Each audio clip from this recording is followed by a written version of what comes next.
Premier League football, Matchday 22 upon us. Who better to have a little chinwag with than my good friend, our star capper, Al Ninos. Just a reminder, don't forget to like and subscribe to our YouTube page and hit the bell if you want notifications every time we post a new video. Let's talk football, shall we? We have 3 matches to get to.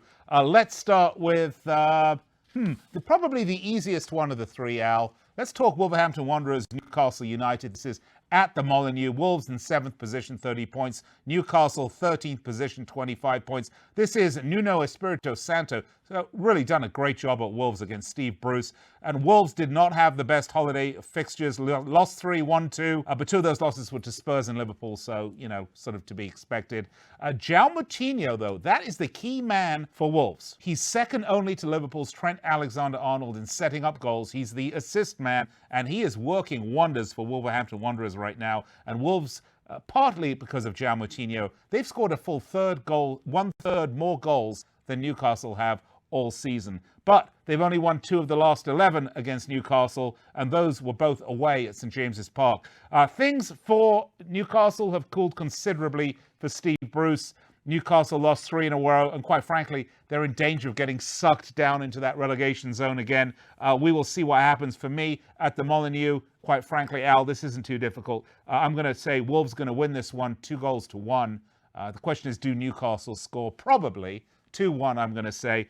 Total goals on this one is 2.5, so I'm going to take the over. How do you see this? Yeah, it's a pretty good look. I just think that the Wolves are, as you mentioned, the better team here, and I'm going more on the side, although if I had to pick on the total, I would agree with you on the over. Getting a little plus money there's on the 2.5, so pretty good bet. But I'm going with the Wolves at -1. I see them at -135 on there. So minus 132 on the pick'em, right? At -1. No, they're -1. So they're -1. Oh, so pardon me, -1. Yeah. I thought you said 132. Okay, yes, good. Good choice there. And by the way, you talk about Wolves.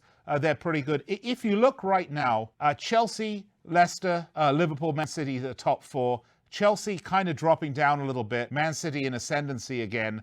But if you look, there's no Harry Kane till April at Tottenham because he's got a hamstring tear. Man United are all over the place. I mean, you just don't know what you're going to get any one day. Wolves are putting together a really solid run. If there's any of those teams outside of the top 4 that I think really have a sniff at getting in, look at Wolves, because Nuno Santos really has that team firing on all cylinders. All right, let's move along. Next match. Unfortunately, we don't have the whole show to do this. I wish we did. Bournemouth, Watford, great match here. Eddie Howe's Bournemouth, they've been a real disappointment of late. They're 18th in the relegation zone with 20 points. Nigel Pearson just came to Watford a few games ago. It's been a revelation since he arrived. They're 19th place, 19 points. Folks, this is a relegation 6-pointer. This is the true definition of that game. So 2 of the bottom 3 are going to meet at the Vitality, which is Bournemouth's home. Bournemouth, their run of form since the beginning of the November has been nothing short of shocking, Al. They're 1 win, 1 draw, 8 losses in the last 10. They've gone winless in the last 4, and they've only scored 1 goal in the last 4 games. Horrible, horrible results. I'm quite frankly surprised that Eddie Howe's still there. Watford, they're going in the opposite direction. My favorite movie, Al, is Das Boot. Okay, it's one of my 5 favorite films. Do you ever see that film? I have, a long time ago. Actually. Yeah, it's about the German submarine in World War II. By the way, watch the German with the English subtitles. Don't watch the English dub version. That's rubbish. Watch the German one. But the submarine gets depth charged. It's lying at the bottom of the Straits of Gibraltar, and the crew work desperately and courageously to fix it. And finally, they pump enough water in, and slowly they start lifting up off the bottom with the shuddering and the creaking and the sand going everywhere, and they certainly rise to the top. Well, my friends, that's Watford, okay? They've been stuck at the bottom of the table almost the entire season. This is a good, solid upper mid-table to upper mid-table football club as we saw last year. They definitely had some problems. Of course, some key injuries didn't help. Nigel Pearson's revolutionized them. Since he's been appointed, they've been unbeaten in 3 games. They only have 1 loss in the last 5, 8 goals in the last 4. They are a rising, just like the submarine in Das Boot, okay? For Watford, Chalobah and Cathcart should be available. Danny Welbeck, he might play a few minutes. Watford unbeaten at the Vitality in the last 4. Quite frankly, they're not going to lose here either. I thought take the draw, but I've changed. Take Watford plus 180 on the money line. Sprinkle some of that. Or you could be super conservative, Al. It's minus 103 for the pick'em. Yeah, that's usually the way I like to go here.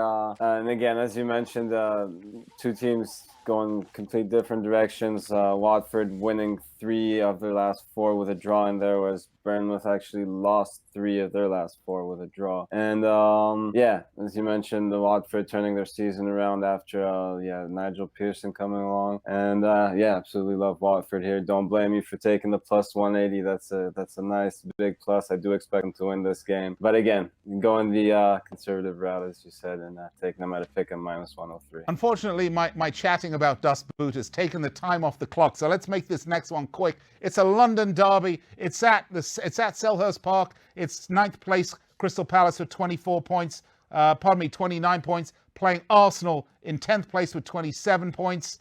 It's Roy Hodgson against Mikel Arteta. And despite a recent disappointing recent run of results, you know, Palace have actually only lost 1 game in the last 8. So it's a little deceptive. They've drawn a lot of games. Palace are 3-2 versus Arsenal going back to 2017. They drew the reverse fixture 2-2 at the Emirates in October. They beat the Gunners 3-2 last April. And I think the match before that, by the way, was 2-2 as well. Arsenal have only 2 wins in the last 13.